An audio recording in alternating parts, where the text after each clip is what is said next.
Hello, and welcome to Day by Day True Crime Stories, the podcast where we explore a different crime or justice milestone from this day in history.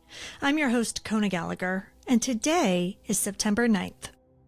On this day in 1971, inside the walls of Attica Correctional Facility in upstate New York, years of frustration, neglect, and racism exploded into one of the most significant uprisings in American history. For 4 days, inmates demanded dignity and reform.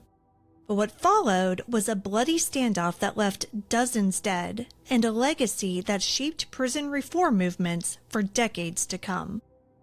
Today, we're talking about the Attica Prison Rebellion. Let's get started.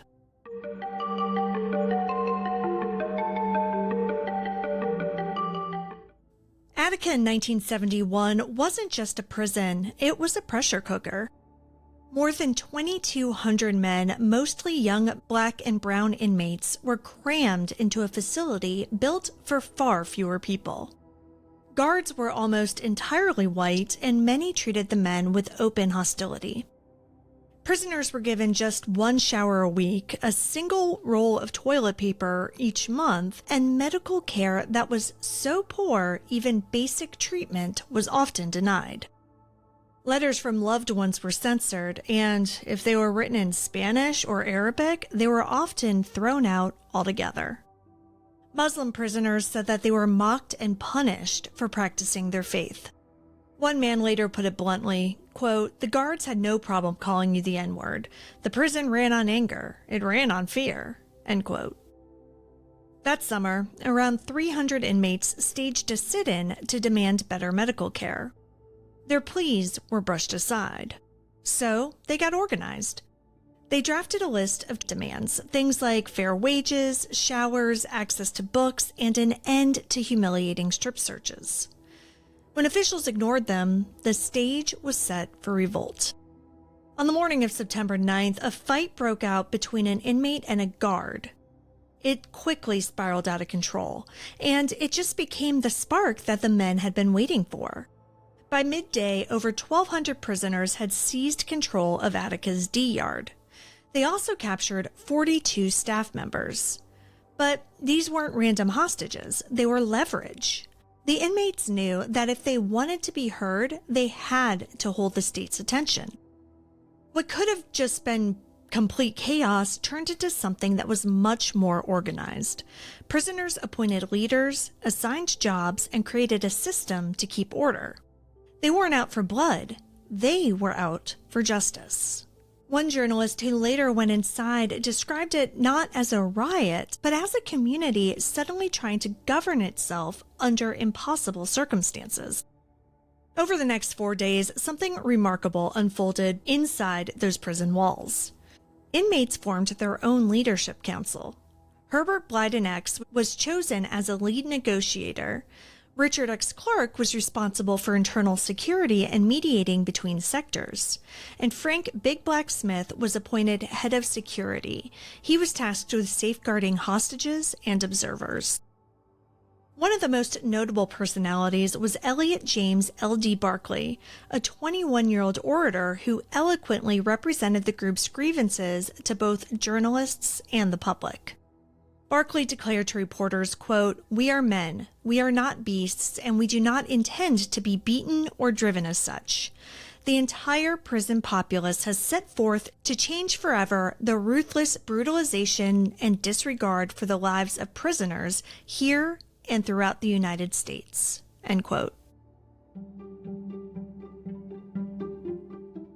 The Prisoners' Manifesto demanded better health care, education, religious freedom, and a real say in how they lived behind bars. Photographer John Shearer, one of the few allowed in, captured the juxtaposition of the organized demands with the reality of a prison rebellion, saying, quote, "They were well organized, much more than you would think. Tear gas descended, and then it happens all at once and you just have to be ready," end quote. By the 4th day, negotiations stalled. Governor Nelson Rockefeller refused to visit Attica despite pleas from observers and even the hostages' families. Behind the scenes, the state was preparing to end the rebellion by force. On the morning of September 13th, helicopters dropped tear gas over the yard. Minutes later, state police, corrections officers, and even National Guardsmen opened fire. Armed with rifles and shotguns, they stormed the prison in a hail of bullets. In less than 15 minutes, it was over. The toll was devastating. 29 inmates were dead. 10 hostages, men who had been school teachers, officers, and counselors, were killed as well. For years, officials tried to claim that the hostages had been murdered by the inmates, but the autopsies revealed the truth. They'd been shot by law enforcement. One of the inmates killed was L.D. Barkley, who again was just 21 years old. He had been days away from release when the rebellion started. What had begun as a demand for dignity ended in carnage.